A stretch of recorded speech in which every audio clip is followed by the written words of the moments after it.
સત્તા એ આપણી માટે અંતિમ લક્ષ્ય નહીં, સત્તા હાની માટે, સેવા કરવા માટે.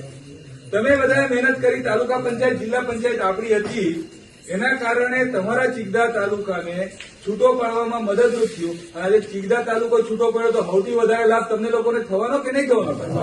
કોને છૂટો પાડી આપ્યો? ભારતીય જનતા પાર્ટીએ, ભૂપેન્દ્રભાઈ પટેલે પણ કેમ કહ્યું કે તાલુકા પંચાયત જિલ્લા પંચાયતમાં આપણા સદસ્યો હતા એટલે.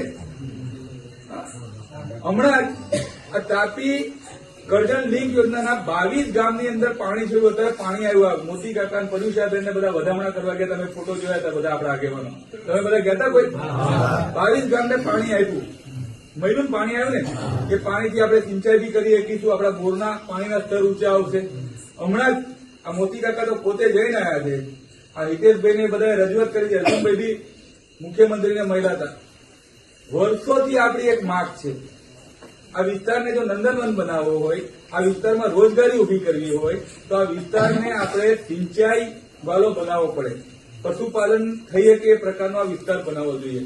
પણ એની માટે જરૂર શું પડે? પાણીની. તો સાહેબ અભિનંદન આપો અહીં બેઠી રહ્યા ટીમને કે આપણો ગંગાપુર ડેમ મંજૂર થાય થોડાક દિવસમાં.